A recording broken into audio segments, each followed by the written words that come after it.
Mbona unagonga sana mlango kwa fujo? Shida nini? Samahani. Ndio.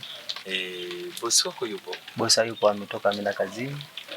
Okay. Ndio. Mimi nafikia kina bosi wako. Sio unanikumbuka? Kama na bosi wangu. Okay, Mr. Kipala. Sawa, umenikumbuka. Ya, nisaidie nini? Nilikuwa na shida naye. Bosi napataje? Yupo nani? Yupo madam ndani. Unaweza nikaonana naye? Sawa, okay, sawa. Karibu ndani. Asante. Karibu sana.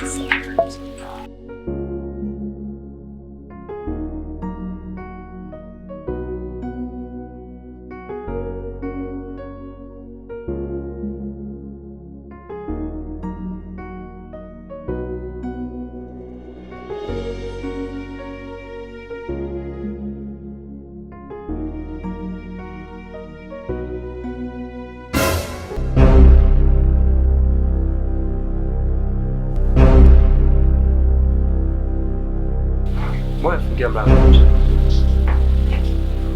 Nafahamu kuna hasira. Umefuata nini nyumbani kwangu Hans?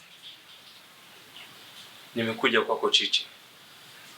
Nipe muda nizungumze na wewe. Uzungumze na mimi? Kuhusu nini labda? Umesahau nini kwangu Hans? Umesahau mambo yote ulionifanyia wewe?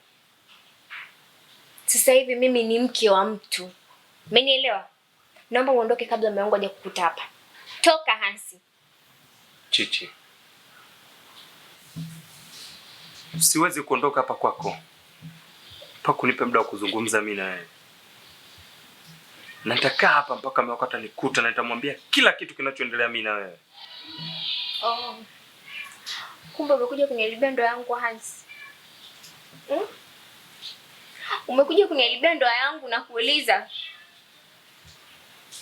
Umesahau kama mimi na yeye tumeshaachana. Unamwambia mume wangu kuhusu nini labda? Wewe ni mwanamke nilikupenda sana. Sikukuacha, bali ni maisha. Nimerudi kwa ajili yako. Hansi, toka nyumbani kwangu. Toka Hansi.